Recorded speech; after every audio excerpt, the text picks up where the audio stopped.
ठाकुर बांकेबिहारी मंदिर सहित धार्मिक नगरी की व्यवस्थाओं को सुदृढ़ बनाने के लिए जिला प्रशासन द्वारा किए जा रहे प्रयास लगातार जारी हैं। बुधवार को जिलाधिकारी शैलेंद्र कुमार सिंह एवं एसएसपी शैलेश कुमार पांडेय द्वारा पर्यटक सुविधा केंद्र के सभागार में मंदिर के प्रबंधक, सेवायत गोस्वामियों व विभिन्न संगठनों के लोगों के साथ बैठक कर उनके सुझाव लिए।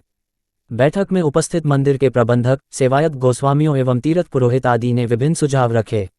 इसमें वृंदावन की पंचकोसीय परिक्रमा पर वाहनों का पूर्ण प्रतिबंध, विद्युत विभाग से संबंधित शिकायतें, विद्युत बॉक्स खुले होना, ट्रांसफार्मर के आसपास कवा आदि, श्रद्धालुओं की सुविधाओं हेतु वृंदावन में रेल टिकट रिजर्वेशन स्थापित करना, श्रद्धालुओं के वाहनों को उचित समय पर नो एंट्री में जाने की अनुमति देने ताकि जिससे वे अपने धर्मशाला, होटल आदि में पहुंच सकें, ई रिक्शा का मंदिरों के आसपास जमावड़ा का निराकरण, प्राचीन मंदिरों हेतु दिशा सूचक चिन्ह लगाना, प्राचीन मंदिरों का प्रचार प्रसार, वीआईपी कल्चर को समाप्त करने, लाइन के माध्यम से बांकेबिहारी मंदिर में दर्शन व्यवस्था बनाने, मंदिर के आसपास से अतिक्रमण हटाने, पेड़ा, प्रसाद, फूल माला हेतु नई व्यवस्था का विकल्प करने आदि पर चर्चा हुई।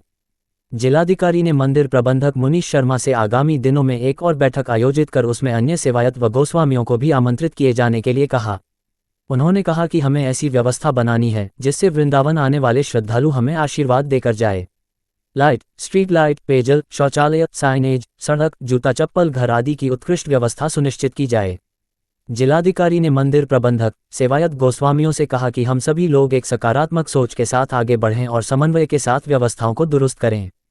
बैठक में SP city doctor Arvind Kumar, CO Sadar Sandeep Kumar, ACM Vrindavan Ajit Singh, deputy collector Prajakta Tripathi सहित विभिन्न विभागों के अधिकारी मौजूद रहे।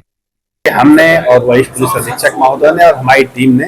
और जो यहाँ के सेवायत हैं और विभिन्न पंडा समाज और विभिन्न समुदाय के जो यहाँ के बुद्धिजीवी लोग हैं उनके साथ हम लोगों ने आज परिचर्चा की। विगत दिवस माननीय मुख्यमंत्री जी जनपद के दौरे पर आए थे, तो उन्होंने निर्देश दिया था कि लोगों से हम लोग संवाद स्थापित करके जो बिहारी जी में या वृंदावन में जो अन्य समस्याएं आ रही हैं,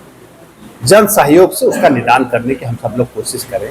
क्योंकि विगत कई वर्षों से माननीय न्यायालयों में विभिन्न वाद चल रहे हैं और सहमति न बन पाने के कारण उसके निर्णय में विलंब हो रहा है। अगर आपसी सहमति बन जाएगी तो जो तमाम बिंदु हैं जो तात्कालिक इम्पोर्टेंस के हैं उनका हम लोग समय रहते निदान कर पाएंगे और जो तमाम लाखों की संख्या में यहाँ श्रद्धालु जन विभिन्न मंदिरों में दर्शन करने आते हैं, विशेष रूप से ठाकुर बांकेबिहारी मंदिर सबसे ज्यादा श्रद्धालु आते हैं, उनको एक बेहतर दर्शन व्यवस्था का हम लाभ दे सकेंगे। उसको लेकर के हम लोगों ने पिछले एक साल में कई बैठकें की हैं, लेकिन अभी तक जो लक्ष्य हम लोगों का है उस लक्ष्य को भी हम हासिल नहीं कर पाए हैं, लेकिन हमें उम्मीद है कि हम लोग लगातार प्रयास कर रहे हैं तो हमें लक्ष्य हासिल होगा। तो अभी हम लोगों का प्रयास ये है कि कुछ उन मुद्दों को हम लोग संवाद के माध्यम से निकालें जिस पर सभी समुदायों की सहमति हो और माननीय न्यायालय के सामने हम वो सहमति प्रस्तुत करें, जिससे माननीय न्यायालय को निर्णय करने में सुविधा हो सके और एक निर्णय हो सके जिससे जो भी श्रद्धालु जन आ रहे हैं उनको बेहतर व्यवस्था हो। जैसे एंट्री से लेकर एग्जिट तक क्यू सिस्टम, जो भगवान बांकेबिहारी जी हैं उनको आगे विराजमान करा दिया जाए जिससे कि दर्शन बेहतर ढंग से हो जाए। मंदिर खुलने की अवधि थोड़ी सी बढ़ा दिया जाए,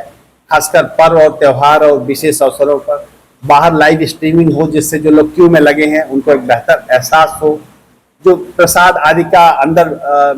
वितरण होता है या प्रसाद चढ़ाते हैं जो तमाम जमीन पर गिरता है, लोग फेंकते हैं एक दूसरे के ऊपर जिससे प्रसाद का कहीं ना कहीं सम्मान घटता है, उसके लिए एक बेहतर व्यवस्था प्रसाद के लिए हम लोग कर सके। इन व्यवस्थाओं पर हम लोगों ने आज परिचर्चा की और हमें आपको जानकारी देते हुए खुशी हो रही है कि लगभग काफी हद तक सहमति बनी है। कुछ महत्वपूर्ण लोग आज की बैठक में नहीं थे, तो तय हुआ है कि अगले एक हफ्ते के अंदर हम लोग फिर बैठक करेंगे, उन लोगों को भी साथ रखेंगे जो लोग माननीय न्यायालय में विभिन्न मुकदमों में वादी प्रतिवादी हैं, ताकि उनकी भी सहमति ली जाए। मे भी कि उनकी कुछ बातों से हम सहमत हो जाए और कुछ हमारी बातों से वो सहमत हो जाए, क्योंकि हम दोनों का अल्टीमेट एम यही है कि जो भी श्रद्धालु जन आ रहे हैं बेहतर ढंग से दर्शन करके बेहतर एहसास के साथ माँ राधा और भगवान कृष्ण की इस नगरी से वापस जाएं और बार बार इस नगरी में वो दर्शन करने आए, ऐसी हम व्यवस्था बनाएं। यही हमारा प्रयास है।